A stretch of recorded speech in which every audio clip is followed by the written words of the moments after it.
Some lies are whispered in secret, but the most devastating ones are defended in public. This isn't a story about a simple affair. It's about the weaponization of trust and the blinding arrogance of a man who had everything. Alistair Finch was a titan of industry, a millionaire who thought he could control every narrative, including the one about the woman on his arm who wasn't his wife. He stood before the world and called the gossips vicious, defending his mistress's honor. What he never anticipated was that his pregnant wife, Sophia, was not just listening. She was collecting evidence. This is the story of how a woman scorned didn't just get revenge. She orchestrated a takedown so spectacular, so public, that it would bring an empire to its knees. The Finch estate in Greenwich, Connecticut, was less a home and more a monument to calculated success. Manicured lawns, so perfect they looked like CGI rolled down to the calm grey waters of the Long Island Sound. Inside the house was a symphony of minimalist luxury. Floor-to-ceiling windows, stark white walls adorned with imposing modern art and furniture, so exquisitely uncomfortable it could only be expensive. It was a house designed to be photographed for magazines, not to be lived in. And lately, Sophia Finch felt more like a part of the decor than a resident. At 7 months pregnant, she felt a profound disconnect from the sterile perfection that surrounded her. Her body was a landscape of change, swelling, shifting, and beautifully unpredictable, in a home where every coaster and cushion had its designated unchangeable spot. Her husband, Alistair Finch, was the architect of this world, a tech mogul who had clawed his way from a middle-class background in Ohio to the zenith of New York's financial world. Alistair worshipped at the altar of control. His company, Finch Innovations, was his first child, and its meteoric rise was a testament to his relentless drive and his inability to accept anything less than flawlessness. Their marriage, once a passionate partnership, had slowly cooled to a business arrangement. He provided the gilded cow. She was the beautiful bird he kept within it, a testament to his good taste and a hostess for his endless parade of investors and sycophants. Sophia, a former forensic accountant with a mind as sharp as a shard of glass, had willingly set aside her career to support his. She had believed in the dream they were building. Now she wandered its empty halls, the silence broken only by the phantom buzz of her phone and the growing distance in her husband's eyes. The whispers began as they always do online. It was a Tuesday morning. The sunlight streaming through the panoramic windows did nothing to warm the chill that had settled deep in Sophia's bones. She was scrolling through her tablet, looking at articles about organic baby food, when a headline from Penelope Vance's notorious gossip blog Vance's Verdict caught her eye. Tech titan Alistair Finch's newest asset sources say the Finch Innovation CEO has been spotted getting cozy with a mysterious brunette all over Manhattan. Is there trouble in the Greenwich paradise for his very pregnant wife? The accompanying photo was blurry, taken from a distance. It showed the back of Alistair's head, his distinctive silver-streaked dark hair unmistakable. He was leaning in close to a woman at a dimly lit bar, his hand resting possessively on her lower back. The woman was turned away, but her silhouette was slender, elegant, draped in a silk dress that shimmered even in the poor lighting. Sophia's heart didn't break. It seized. It was the cold, hard confirmation of a fear she had been refusing to name for months. The late nights he'd called board meetings, the sudden business trips to Boston, the scent of a perfume that wasn't hers, clinging faintly to his suit jackets. When Alistair came home that evening, he was the picture of the doting husband, a performance he'd perfected. He kissed her cheek, his lips cool and brief, before placing a hand on her swollen belly. "How are my two favorite people doing?" he asked, his voice a low, practiced rumble. Sophia held up the tablet. She didn't speak, just watched his face. For a fleeting second, a flicker of something annoyance, fear crossed his features before the mask of charming indifference snapped back into place. He scoffed, a theatrical sound. Oh, for God's sake, Sophia. Penelope Vance. The woman is a bottom feeder. She makes a living inventing scandals. You can't possibly be taking this seriously. Your hand is on her back, Alistair. Sophia said, her voice unnervingly steady. You're in a bar, not a boardroom. It's Serafina Monet, he said, waving a dismissive hand, as if the name should mean nothing and everything all at once. She's an art consultant, a potential client for a new philanthropic tech venture I'm exploring. The photo is taken completely out of context.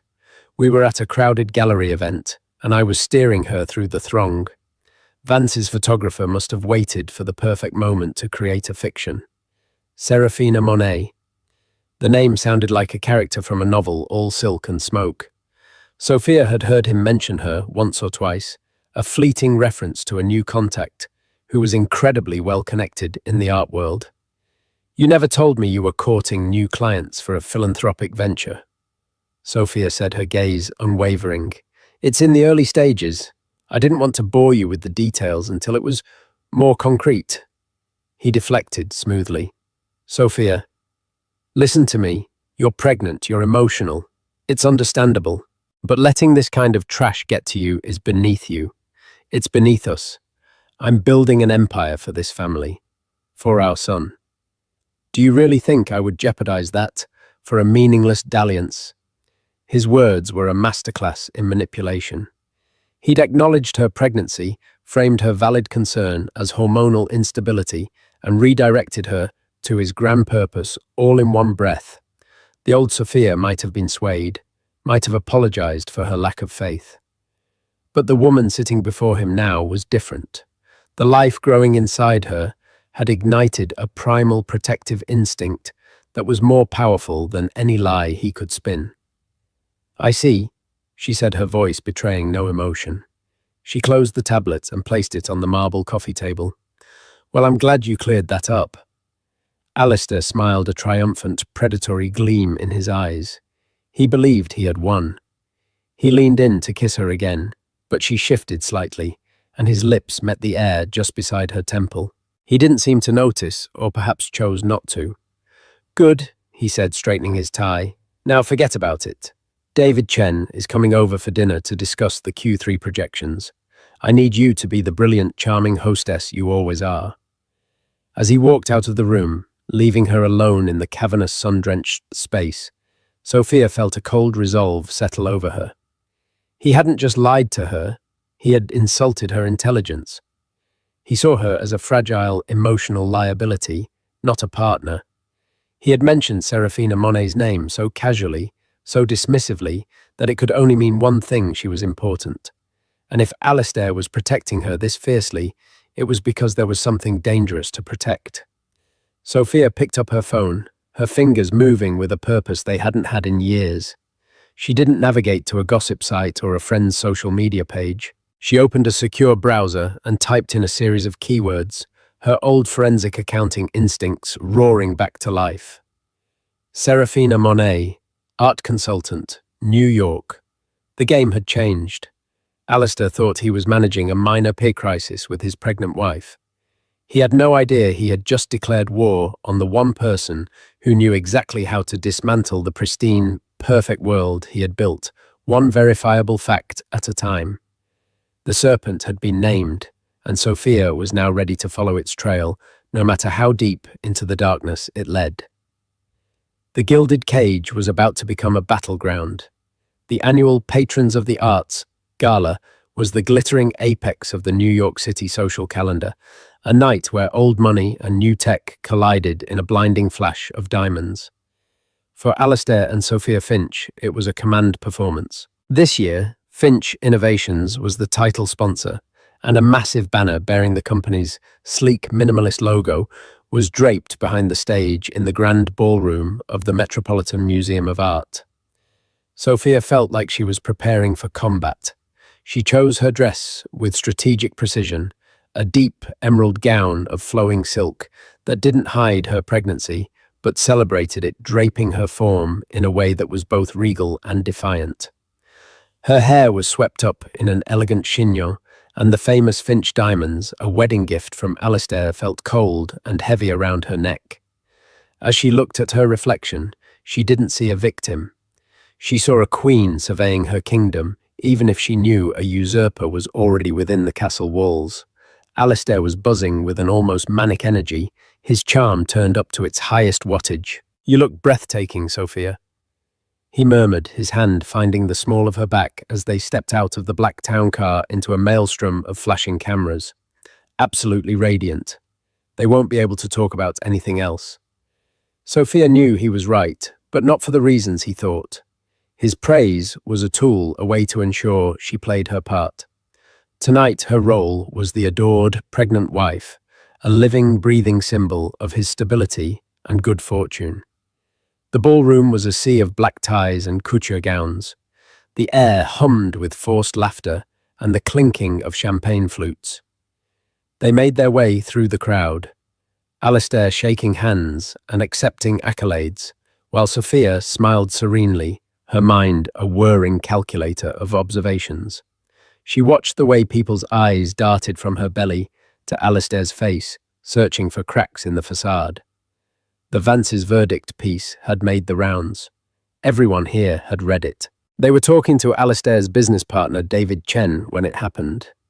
David, a sharp, no-nonsense man who had always treated Sophia with genuine respect, was in the middle of a sentence about market volatility when a hush fell over their small circle. A woman had approached them, her movement so fluid and deliberate it was like she was gliding. She was tall and impossibly thin, poured into a blood-red dress that left little to the imagination. Her hair was a cascade of dark, glossy curls, and her large, doe-like eyes were fixed on Alistair with an expression of manufactured vulnerability. It was Seraphina Monet. In person, she was even more striking than Sophia had imagined, a creature of exquisite and dangerous beauty. "Alistair, I am so dreadfully sorry to interrupt," she said, her voice a husky whisper that was clearly intended to be overheard. She placed a delicate, long-fingered hand on his tuxedoed arm.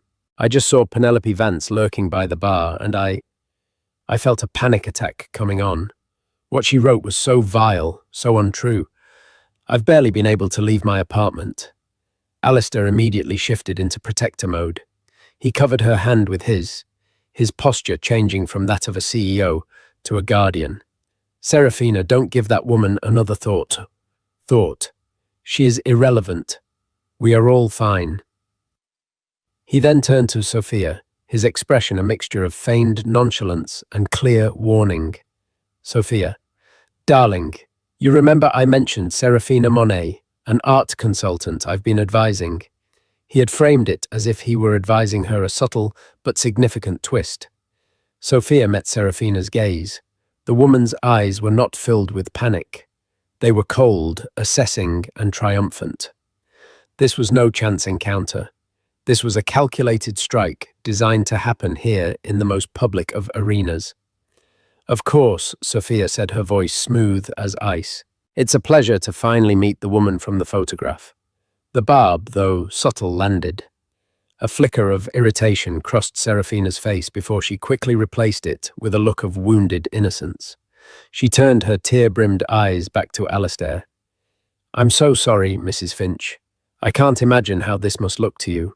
Alistair has been such a gentleman, a true friend, helping me navigate a very complex acquisition for my portfolio. That photograph, it was a moment of him offering me support after a difficult negotiation. To have it twisted into something so sordid is it's devastating." Every word was a lie polished to a perfect shine. She was painting herself as the victim, a professional woman maligned by a jealous press, and by extension, a potentially jealous wife. She was cornering Sophia, forcing her to either accept the lie graciously or make a scene and prove Penelope Vance's narrative correct. Alistair, completely ensnared, fell for it entirely. "Sophia understands completely," he said, his tone leaving no room for argument. He squeezed Seraphina's hand. "You are a respected professional, and I will not have your reputation tarnished by association with me. nor will I have my wife upset by baseless rumors. He was defending her, openly, in front of his business partner and a dozen pairs of straining ears. He was choosing his mistress's reputation over his wife's dignity. The humiliation was a physical blow, a hot wave of shame and anger that washed over Sophia. She could feel the stares, the pitying glances, the satisfied smirks. In that moment, she was no longer Sophia Finch, the brilliant former accountant. She was the pregnant wife, the obstacles, the cliché. David Chen cleared his throat, sensing the imminent explosion. Alistair, the auction is about to start. We should probably find our seats. Yes, of course, Alistair said finally, releasing Seraphina's hand, though his eyes lingered on her for a moment too long. Seraphina, you must stay and enjoy the evening. Hold your head high. Thank you, Alistair. You're too kind, she whispered, before giving Sophia a small, almost imperceptible smirk and melting back into the crowd. As they walked toward their table at the front of the ballroom, the silence between them was thick and suffocating. Alistair leaned in his voice, a low, angry hiss, meant only for her. What was that, the woman from the photograph? Are you trying to cause a scene? Sophia stopped dead in her tracks, forcing him to turn and face her. The curated smiles of the New York elite surrounded them, but in their small bubble the truth was laid bare. A scene, she whispered back, her voice trembling with a tightly controlled fury. You are the one causing a scene, Alistair. You just publicly comforted your mistress, and in the same breath told me how I should feel about it. You humiliated me. You humiliated our family, this child. She placed a hand on her stomach, all to soothe the manufactured tears of a woman who orchestrated that entire encounter. She is a victim here, Sophia. Her reputation is at stake, he retorted, his face reddening. Her reputation. Sophia let out a short, incredulous laugh that was devoid of humor. What about mine? Or do I no longer have one now that my only job is to carry your air and smile at your galas? The cruelty of her words hit him. He recoiled slightly, his anger momentarily replaced by shock. But the moment passed and the defensive walls went back up. That's unfair, and you know it. You are overwrought. We will discuss this at home, not here. He turned and strode to their table, leaving her standing alone for a moment in the middle of the grand ballroom. The flash of a camera went off somewhere to her right. Penelope Vance had her photo for tomorrow's column. Sophia took a deep, steadying breath. The humiliation was still burning, but beneath it, a new feeling was taking root, crystalline cold and absolute certainty. He would not get away with this. She would not be the weeping, hysterical wife. She would not let him gaslight her into believing she was crazy. He had made his choice in front of everyone. Now she would make hers in the quiet, methodical shadows where she did her best work. As she sat down at the table, forcing a placid smile for the people seated around them, Sophia made a silent vow. She would uncover every lie Seraphina Monet had ever told. She would find every skeleton in her closet, and she would not expose it to Alistair. She would expose it to the world. The days following the gala were a study in cold warfare. Alistair and Sophia moved through their cavernous home like two opposing magnets, maintaining a carefully calibrated distance. He was superficially solicitous, constantly asking about her health and the baby, a transparent attempt to paper over the chasm he had opened between them. He treated her like a patient, a delicate thing to be managed. Sophia, in turn, played her part. She was serene, compliant, and utterly remote. She knew that any display of anger or suspicion would be dismissed as hormonal hysterics, a weapon he would use to invalidate her. Her calm was her camouflage. Her real life began after midnight. Once Alistair's steady breathing filled the master suite, Sophia would slip out of bed and make her way to the disused home office at the far end of the house.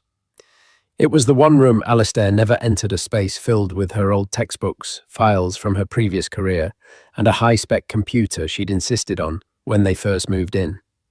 At the time, she'd called it a whim. Now it was her arsenal. The skills she had honed as a forensic accountant, tracking money, finding patterns in chaos, understanding that the digital world always leaves a ghost, came rushing back. She didn't start by looking for evidence of the affair. An affair was a private pain. To defeat Serafina and awaken Alistair from his delusion, she needed to attack the woman's entire public persona. She needed to prove she was a fraud, not just a homewrecker. Her first target was Serafina Monet, art consultant. The name itself felt like a stage name. Sophia began by running corporate searches. There was no registered business under that name in New York, Delaware, or any other likely state. No LLC, no S-Corp. Strange for a well-respected professional dealing in high-value acquisitions. She then searched for a digital footprint. Serafina had a carefully curated Instagram account filled with photos of herself at gallery openings, art auctions, and exclusive parties. Each post was a masterpiece of social climbing, tagging famous artists and wealthy patrons. But it was all surface, no substance. There was no professional website, no LinkedIn profile detailing her experience, no published articles or interviews about her supposed expertise.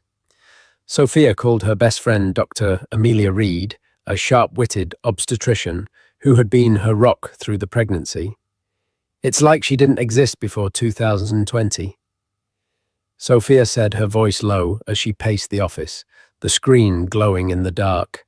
Her entire online presence springs into existence fully formed 3 years ago. Before that, nothing. People rebrand themselves all the time, Soph. Amelia said, her voice warm but cautious. Maybe she changed her name. Got married and divorced. That's what I thought, Sophia replied, clicking through a new set of search results. But there are no marriage or divorce records under that name. It's cleaner than a new identity in a witness protection program. It's artificial. The first thread appeared a few nights later. Sophia had set up alerts for Serafina's name on social media. A post from a small independent gallery in Soho tagged her in a group photo from an opening 2 years prior. In the comments, an old acquaintance had written, "Great to see you, Jenny. You're looking amazing." Jenny? It was a small thing, a digital breadcrumb. But for Sophia, it was a seismic event. She cross-referenced the commenter's profile, finding more pictures of them with Serafina or Jenny dating back 5 or 6 years. In these older photos, the woman looked different. Her hair was lighter, her clothes less expensive, her ambition less hidden behind a veneer of class. The name in the tags was Jennifer Peterson. The digital dam began to break. A search for Jennifer Peterson in New York yielded a few minor records, a couple of traffic violations, a rental application for a tiny apartment in Hell's Kitchen. But a nationwide search for Jennifer Peterson, cross-referenced with public records databases, she paid a hefty subscription fee to access opened a Pandora's box. Jennifer Jenny Peterson was from a dusty town in Arizona. Her father was a mechanic, her mother a waitress. There was no old money, no European finishing school, no inherited art collection. There was, however, a series of small claims, court judgments against her in Scottsdale for unpaid rent and credit card debt. And then Sophia found the first big one, a lawsuit filed in Los Angeles 8 years ago. The plaintiff was a retired film producer in his late 60s. The defendant was Jennifer Peterson. The accusation, fraud. According to the court documents, Jenny had presented herself as an aspiring actress and interior designer, convincing the producer to invest over $100,000 in a non-existent interior design business. She had vanished the day after the final wire transfer cleared. The case was eventually dismissed when she couldn't be located to be served papers. Sophia's breath caught in her chest. It was a pattern, a modus operandi. Find a wealthy, older, perhaps lonely man. Create a persona that appeals to his ego. Isolate him, drain his resources, and disappear. With Alistair, she had clearly refined her methods, aiming not just for a payout, but for a complete hostile takeover of a man's life. The art consultant persona was her most ambitious creation yet. She began connecting the dots, her fingers flying across the keyboard. She traced Jennifer Peterson's move from Arizona to LA and then to Miami. In Miami, she found another ghost, a woman named Sarah Petrova, a supposed Russian heiress who had charmed her way into the yachting community before disappearing amidst whispers of a bad real estate deal gone south. The timeline matched, the description matched, the method matched. It was all there, a trail of discarded identities and financial wreckage. Serafina Monet was not a person. She was a meticulously constructed brand, a special-purpose vehicle for fraud. The weight of it all pressed down on Sophia. This was so much bigger than an affair. Alistair wasn't just being unfaithful, he was being conned. His arrogance, his belief that he was the smartest man in any room, had made him the perfect mark. He was so sure of his own judgment that he couldn't see the predator right in front of him, the one whispering in his ear how brilliant and misunderstood he was. Amelia's voice brought her back to the present. "Soph, you've been quiet for a while. Did you find something?" Sophia leaned back in her chair, the first rays of dawn beginning to streak the sky. She felt exhausted, but also electrified. The humiliation of the gala felt distant, replaced by a cold, hard purpose. "I found everything, Amelia," she said, her voice a low, dangerous whisper. "I found the thread, and I'm going to pull on it until her entire world unravels." She wasn't just fighting for her marriage anymore. She wasn't even sure she wanted it. She was fighting for the truth for her child's future, and for the part of herself that Alistair had tried to make her forget, the sharp, relentless woman who never, ever let a lie go unpunished. Serafina Monet was a masterful strategist. She knew that her greatest asset was not her beauty, but her ability to control the narrative. Sensing the shift in the atmosphere at the Finch estate, the icy politeness from Sophia, the subtle tension in Alistair, she decided to launch a preemptive strike. She didn't wait for Sophia to act. She painted Sophia as the aggressor. Her campaign began with a series of frantic, tearful phone calls to Alistair. "I don't know what to do, Alistair," she would cry into the phone, her voice a perfect symphony of fear and fragility. "Your wife, she's having me followed. A man in a dark car was parked outside my apartment all day yesterday. I'm terrified." There was no man, of course, but the seed was planted. A few days later, another call. A private investigator called my gallerist asking strange questions about my credentials. He said he was hired by Sophia Finch. "He's trying to ruin my reputation. Alistair, my entire business is built on trust. If people think I'm being investigated, I'm finished. Why is she doing this to me?" I thought she understood. Each lie was a carefully aimed dart designed to trigger Alistair's deepest insecurities and his most potent instincts, his desire to be a protector, his disdain for what he saw as petty domestic drama, and his growing impatience with Sophia's perceived emotionalism. He saw Serafina as a fellow professional, a brilliant woman, being unfairly targeted, and Sophia as the irrational, hormonal wife, succumbing to baseless jealousy. The confrontation Sophia had been dreading and preparing for came on a Sunday afternoon. Rain lashed against the giant windows of the living room, mirroring the storm brewing in Sinbad. Alistair had been quiet all day, his jaw tight, his eyes cold.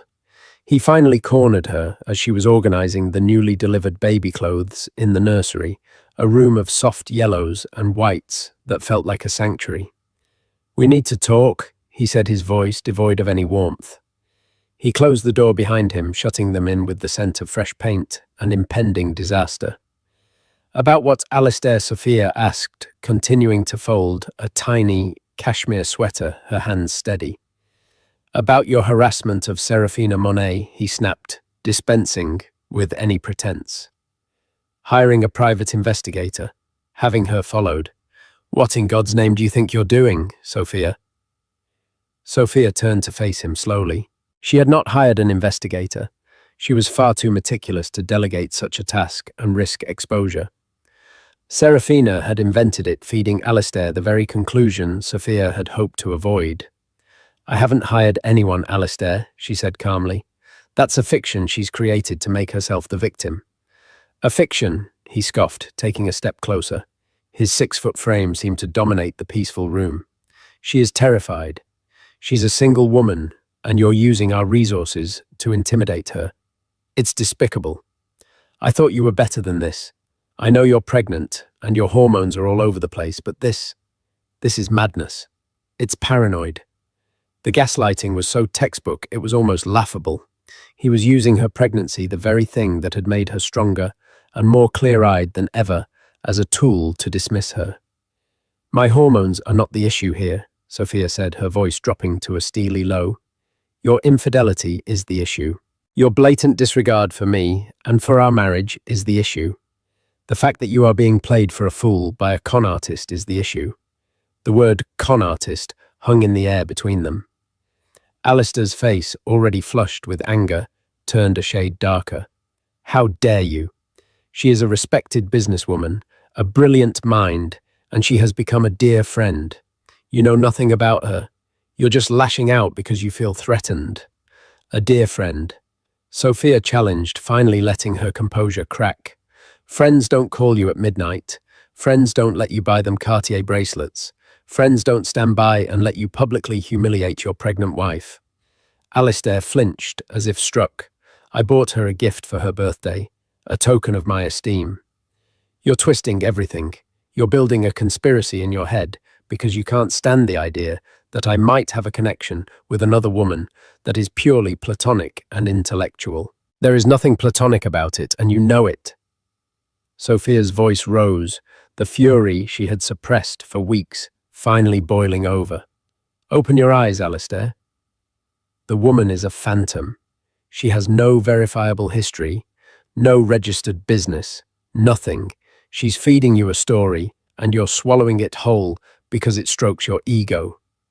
"Enough," he roared, his voice bouncing off the cheerful, animal-stenciled walls.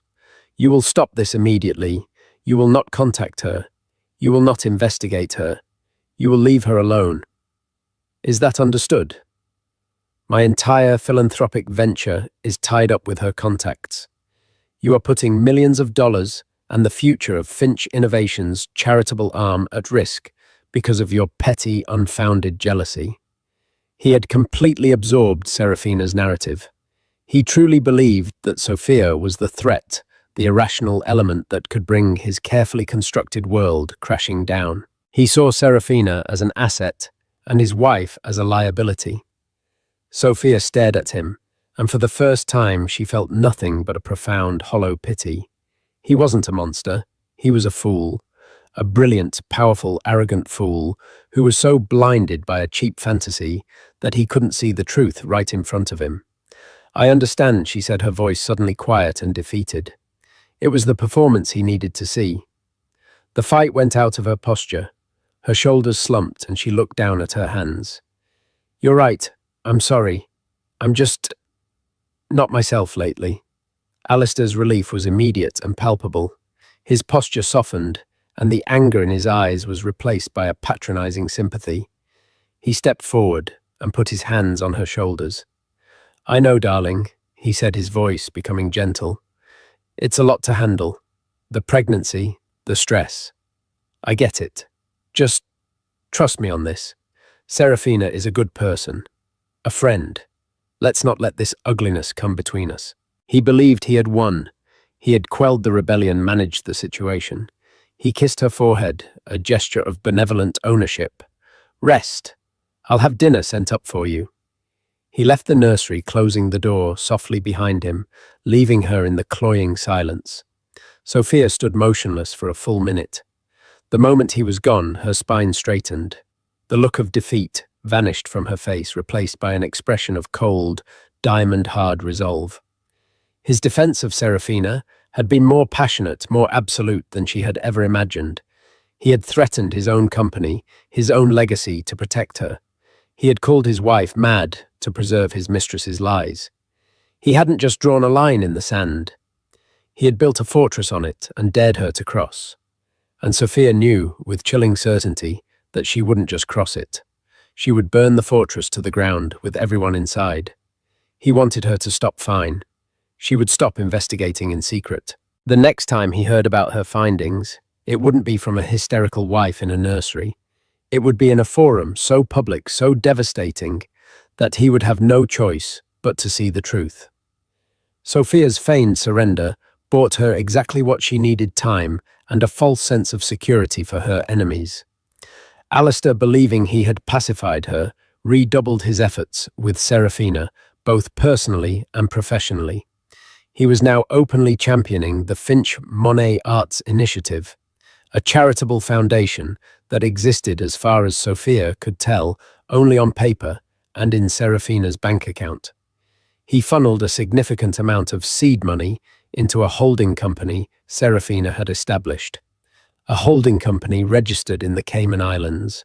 While Alistair was busy being the magnanimous benefactor, Sophia was deep in the digital trenches, assembling an arsenal of truth so damning it would be irrefutable. The discovery of Jennifer Peterson was just the beginning. Sophia needed to connect that past to Serafina Monet's present, in a way that no one, not even a love-blinded Alistair, could deny. Her breakthrough came from an unexpected source: social media vanity. On Serafina's curated Instagram, amidst photos from Christie's auctions and Gstad ski trips, was a picture of her with her beloved Russian wolfhound Boris. It was a beautiful dog, and the post was filled with comments fawning over it. Working on a hunch, Sophia hired a genealogical and public records specialist in Arizona, giving her the name Jennifer Peterson and a simple instruction: find any record of pet ownership. 2 days later, she got an email. Jennifer Peterson had for 7 years owned a registered Russian wolfhound. His name was Tsar. He had been microchipped. The specialist provided the chip number. Sophia then contacted a network of high-end veterinarians in New York under the guise of an executive assistant, looking to find the best care for her boss's new dog. Posing as an assistant to Serafina Monet, she called a clinic on the Upper East Side. "Yes, Ms. Monet is a new client," she said coolly into the phone. "She'd like to transfer the file for her dog Boris. She's not sure if you have the microchip number on file, but I have it here if that helps." She read the number for Ja. The receptionist paused for a moment. "Oh yes, I see it. The chip is registered to a Jennifer Peterson. Is that Ms. Monet's previous name?" "It is," Sophia lied smoothly. "From a former marriage. Checkmate." She now had a concrete physical link between the two identities provided by Serafina herself. A detail so small, so sentimental, that the master manipulator had overlooked it. With this link established, Sophia worked backwards, filling in the gaps of Serafina's fraudulent life. She found the web of lies was more intricate than she could have imagined. Serafina hadn't just faked her name and background. She had fabricated an entire academic and professional history. The degree from the Sorbonne, listed on a bio for a charity event, the university had no record of her. The internship at the Louvre, a complete fiction. The art consultancy was the most brilliant part of the scam. It provided the perfect cover. The art world was notoriously opaque, a place where multi-million-dollar deals could be made on a handshake, and where provenance and reputation were everything. By creating a persona of old-world class and deep knowledge, she could operate without the usual scrutiny of a financial professional. Sophia's accounting skills went into overdrive. She began to investigate the holding company in the Cayman Islands, where Alistair had sent the seed money. It was a classic shell corporation, designed for one purpose: to make money disappear. But Serafina had made a mistake. To open the account, she had needed a signatory, a director, on paper.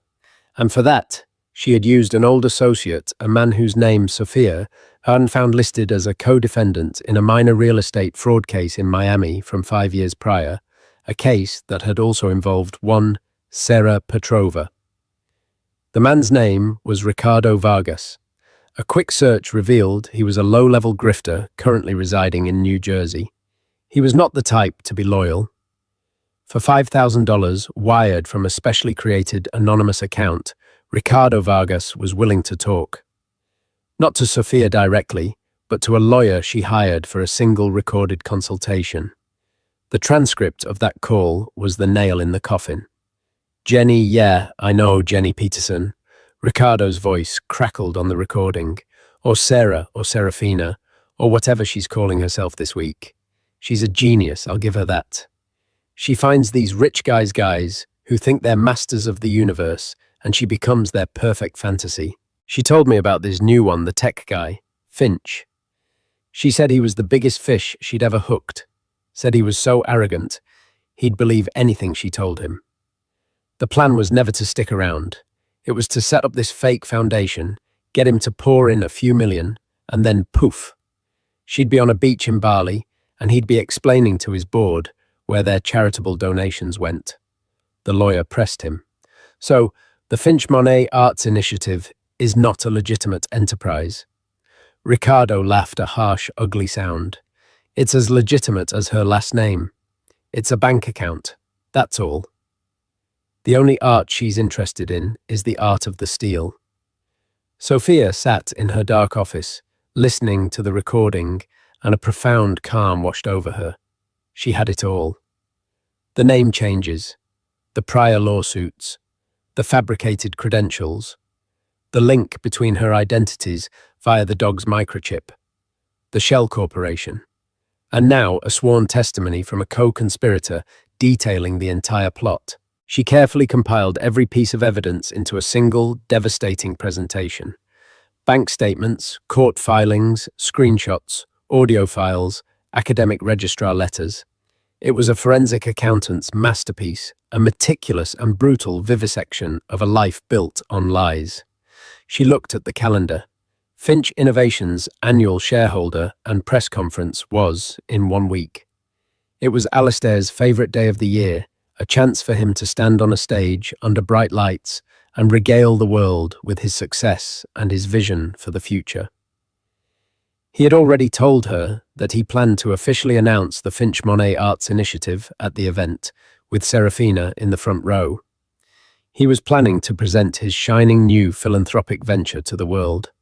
He was going to celebrate the woman who had captivated him, the brilliant mind he so admired. He had no idea he was actually setting the stage for his own public execution. Sophia would let him build the stage turn on the lights and invite the audience. She would simply provide the final act. The grand ballroom of the New York Hilton Midtown was electric with anticipation. Hundreds of shareholders, journalists, and tech industry analysts filled the seats, their faces upturned toward the sleek, minimalist stage. A massive screen displayed the Finch Innovations logo pulsing gently like a calm blue heart. This was Alistair Finch's cathedral, and he was about to deliver the sermon. Backstage, Alistair felt the familiar pre-show adrenaline. He straightened his custom-tailored Tom Ford suit, ran a hand through his hair, and smiled at his reflection. Today was a triumph. The Q3 numbers were spectacular, and he was about to announce the philanthropic initiative that would cement his legacy, not just as a titan, but as a visionary. He glanced toward the front row of the auditorium, where a seat was reserved for Serafina Monet. She was already there, a vision in white, looking every bit the elegant partner. Her presence filled him with a sense of rightness, a confirmation that he was on the correct path. He had barely spoken to Sophia all week. She had been quiet, withdrawn, which he'd interpreted as her sulking but ultimately accepting his authority. She had told him she wasn't feeling well enough to attend, and he had been secretly relieved. Her presence would have been a complication, a dark cloud on his perfect day. The event began as expected. Alistair took the stage to thunderous applause. He was a master orator, charismatic and compelling. He walked the audience through the company's successes, unveiling new products and painting a dazzling picture of the future. David Chen sat on stage with the other board members, looking proud, but also, if one looked closely, deeply weary. But innovation isn't just about profits, Alistair said, his voice resonating with passion as he reached the climax of his speech. It's about purpose. It's about giving back. For months, I have been working with a truly brilliant partner, a visionary in the world of arts and philanthropy, to create something truly special. It is my immense honor to officially announce the Finch Monet Arts Initiative. A picture of Alistair and a smiling Serafina appeared on the giant screen behind him. The audience applauded politely. Serafina in the front row touched her heart and gave Alistair a radiant, grateful smile. This multi-million-dollar initiative, Alistair continued, will fund underserved artists and bring art education to communities that need it most. It is a testament to what can be achieved when technology and art, when vision and passion come together. He was about to continue when he noticed a small commotion at the side of the stage. A technician was speaking urgently to the event manager, pointing toward the back of the auditorium. Alistair paused, a flicker of annoyance crossing his face. And then a new voice cut through the ballroom's sound system. It was calm, clear, and feminine. That is a beautiful sentiment, Alistair. Every head in the room turned. Walking slowly, but purposefully down the center aisle, was Sophia Finch. She was not dressed in a victim's somber tones. She wore a striking power suit of cobalt blue, tailored to accommodate her pregnancy. Her face was serene, her expression unreadable. She held a small remote in her hand. Alistair froze his face, a mask of disbelief and fury. Sophia. "What the hell are you doing?" he hissed. His voice accidentally caught by the microphone before he leaned away. Serafina's smile faltered. Her eyes widened in panic. Sophia reached the small staircase at the side of the stage and ascended it gracefully. The event staff, too, stunned to intervene, simply watched. She walked to the center of the stage, stopping a few feet from her husband. "I apologize for the interruption," everyone she said into the microphone, her voice steady and strong, betraying no hint of nerves. "My husband is right. It is a testament to what can be achieved when vision and passion come together. But I believe in full transparency, especially when it comes to charitable endeavors. So I'd like to add a few details to this exciting announcement." She clicked the remote. The image of Alistair and Serafina on the screen vanished, replaced by a mugshot from a courthouse in Los Angeles 8 years ago. It was a younger, harder-looking Serafina. Underneath, in bold letters, it read, "Jennifer Peterson, defendant case, LA45, B789, charge, fraud."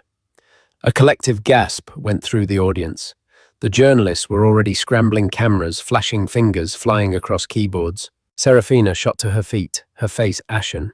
"This is insane. It's a lie. That's not me." Alistair stared at the screen, then at Sophia, his mind unable to process what was happening. "Sophia, stop this. Stop this right now." Sophia ignored them both. She clicked the remote again. A new slide appeared, a diagram showing a web of names: Jennifer Peterson, Sarah Petrova, Serafina Monet, all connected to a string of lawsuits and fraud allegations in 3 different states. Serafina Monet is an invention. Sophia announced, her voice ringing with authority. A persona created by a woman named Jennifer Peterson, a career con artist who preys on wealthy, powerful men. Click. The next slide showed the incorporation documents for the shell company in the Cayman Islands. The Finch Monet Arts Initiative is not a foundation. It is a bank account in the Cayman Islands designed to launder the seed money my husband has so generously provided. Alistair looked wildly from the screen to Serafina, who was now trembling, her mask of sophistication shattering. "Serafina, what is this?" he stammered. The final click was the most damning. Sophia's voice was replaced by a scratchy audio recording that boomed through the ballroom speakers. It was Ricardo Vargas. She said he was the biggest fish she'd ever hooked. Said he was so arrogant he'd believe anything she told him. The plan was to get him to pour in a few million, and then poof. The sound of Ricardo's cruel laughter filled the stunned silence. That was the breaking point. Serafina let out a strangled cry and made a dash for the exit, but 2 uniformed police officers, whom Sophia had arranged to have waiting discreetly at the back of the hall, stepped forward to intercept her. Her escape was cut off. On stage, Alistair finally understood. The full catastrophic weight of his folly crashed down on him. The affair, the lies he'd believed, the public defense of a criminal, the gaslighting of his own wife, it all coalesced into a moment of pure, agonizing humiliation. He looked at Sophia, at the calm, determined woman standing before him, and he didn't see his wife. He saw a stranger, a force of nature that had just publicly and systematically dismantled his entire world. The company's stock ticker, visible on a news screen at the side of the room, was already showing a precipitous, terrifying dive. Sophia turned from the wreckage of her husband's face and addressed the audience one last time. Finch. Innovations is a company built on integrity, she said, her voice softening slightly. I have no doubt it will recover, but integrity requires truth. And today I felt it was my duty as a member of the Finch family to provide it. She set the remote down on the lectern, gave a final brief nod to the stunned board members, and walked off the stage. She didn't look back at Alistair. She didn't look at the chaos erupting in the ballroom as Serafina was escorted out. She walked head held high through the parting sea of shocked faces and out the doors, into the bright, clear light of a future she had reclaimed for herself. The fallout was immediate and spectacular. Finchgate, as the media dubbed it, became a supernova of a scandal. Finch Innovations stock plummeted by 40% overnight, and the board forced Alistair Finch to take an indefinite leave of absence. His image as a brilliant titan was shattered, replaced by the caricature of a fool fleeced by a con artist. Serafina Monet, or Jennifer Peterson, faced a litany of federal charges. With Sophia's meticulous evidence, the case was airtight, and her glamorous life evaporated into the prospect of a long prison sentence. She was a footnote, the catalyst for the main story. The world's focus was on Sophia. She was hailed as a feminist icon, offered book deals and television interviews, but she refused them all. She had not done it for fame, or for the Team Sophia hashtags that trended for weeks. She had done it for her own peace, for her child's future, and for the simple, brutal necessity of the truth. She filed for divorce the day after the conference. Alistair, a broken man, didn't contest it. He sent a barrage of desperate apologies, pleading for one last meeting. Sophia agreed to see him in the cold, sterile office of her lawyer. He looked older, smaller, diminished by the public disgrace. "I'm sorry, Sophia," he said, his voice raspy. "More than I can ever say. I betrayed you. I was blinded by ego." Sophia listened, her expression calm. The man she had loved was a ghost. This stranger was someone she could never trust again. "I believe that you are sorry, Alistair," she said, her voice even and firm. "You're sorry you got caught. You're sorry you were humiliated. But you were not sorry when you were lying to me, and you were not sorry when you called me paranoid and hormonal. That is the truth of who you were in those moments, and that is something I can never forget." She took a steadying breath. "I don't hate you, but what I feel now is nothing. Our son will know who his father is. You may have a place in his life if you earn it, but you will no longer have a place in mine." The finality in her words was absolute. The divorce was settled quickly. Sophia received a substantial settlement, not punitive, but enough to ensure her and her child's independence forever. She didn't want his empire, she just wanted her freedom. She left Greenwich and the cold glass house behind, purchasing a beautiful brownstone on a tree-lined street in Brooklyn. She designed a warm, comfortable nursery and reconnected with friends like Amelia, who had been her steadfast support system. 2 months later, she gave birth to a healthy, beautiful baby boy. She named him Nicholas, not a dynastic name to tie him to the Finch legacy, but a name that was all his own. Holding her son in the quiet morning light of her new home, Sophia felt a peace she hadn't known in years. She had walked through fire not to destroy her husband, but to save herself. The world would remember the scandal, but for Sophia, that was just the prologue. Her real story, the one that truly mattered, was just beginning.